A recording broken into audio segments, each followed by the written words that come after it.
This is the Daily Market Comment by Marios Hadjikyriacos. I'm Maria Pachordis. Thanks for joining us at XM.com. Risk appetite cooled a little on Tuesday in a move that generally looked like some profit-taking after an astonishing rally across multiple charts, with little in the way of news to justify the more cautious mood. The turbocharged commodity currencies all retreated even against a dollar that was weak itself, while stock markets mostly pulled back from their recent highs as investors took some chips off the table ahead of today's Fed decision.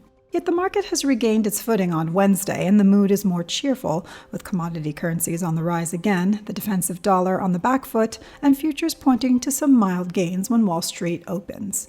Whether this serenity can last, though, will depend on the Fed. Having acted powerfully already, and with some recent signs that its actions were indeed effective in averting a deeper crisis, the Fed is not expected to make any more moves today. Instead, all the price action will come from the signals about how long rates will stay low, if yield curve control is a real possibility, and from the updated economic projections. Following the recent encouraging U.S. employment report, some think the Fed might take its foot off the accelerator. However, it's probably much too early for that. The Fed will likely stick to its uber-dovish stance until it has clearer evidence of a recovery, not just a single data point.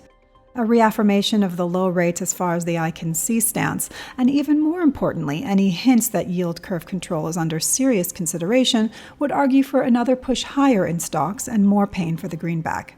Anything short of that would likely trigger a U-turn in both assets. The outlier yesterday was the Nasdaq, which hit a new record high despite the broader risk-off tones and is primed for another positive open today.